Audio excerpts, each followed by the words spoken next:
What is up, YouTube? This is T.1 coming at you with another video, and today I'm going to be talking to you about The Land That Time Forgot, a 1974 adaptation of the Edgar Rice Burroughs novel, though a more apt title might be The Movie That People Forgot.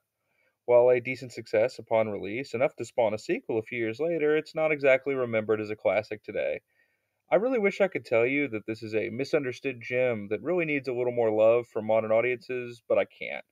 The Way the Time Forgot has a certain charm and a dynamite first act, but is ultimately a bit of a clunker. Let's talk about those first 30 minutes, though, because they really are the bomb. A group of American passengers and British soldiers get their ship torpedoed by a German U boat, but they manage to climb aboard and outsmart the small crew of the submarine, whom they take hostage, and try to sail back to Allied waters. The best comparison I could think of is from Dusk Till Dawn. You know, the front half of that film is a legit, effective crime thriller. Same kind of situation here. Who is holding who hostage switches back and forth a couple times, and the limited supplies of the submarine are a kind of sort of Damocles hanging over most of the characters' heads. It's really gripping. If you just stumbled across this movie on a Sunday afternoon, you'd have no idea it even had dinosaurs in it. And director Kevin Connor brings that kind of grit that so many British films of the era had.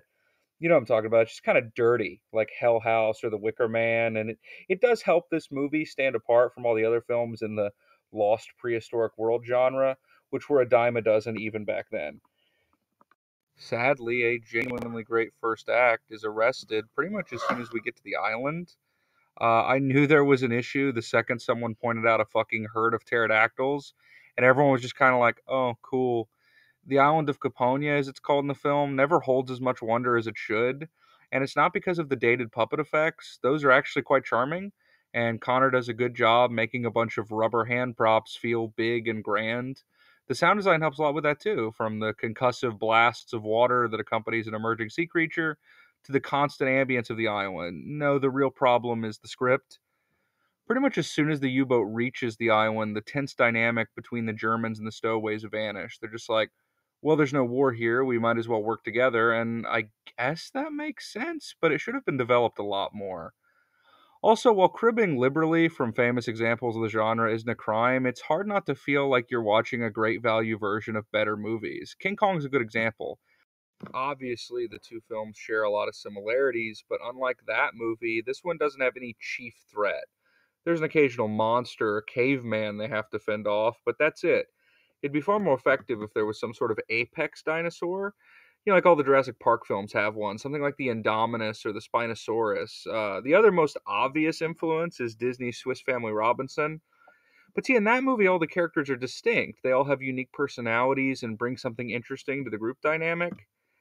That's not the case here. Outside of the two leaders, the respective parties, most of the cast are wooden and interchangeable. So the only thing it has to offer is empty spectacle. Look, no movie has ever been made worse by the addition of dinosaurs, and there's one or two interesting sequences, but when the rest of the time on the island is such a boring slog, it's hard to forgive. Finally, there's the ending. I was almost ready to give this film a better score based on the creative fate of some of the characters. In fact, the main villain death is pretty cool. But the fact that so little closure is given in a transparent attempt to start a franchise really burned up the last of my goodwill. What sucks is so much cool stuff is set up and then dropped for no reason. All the pieces are lined up on the board, but the writers refuse to advance them in any meaningful way.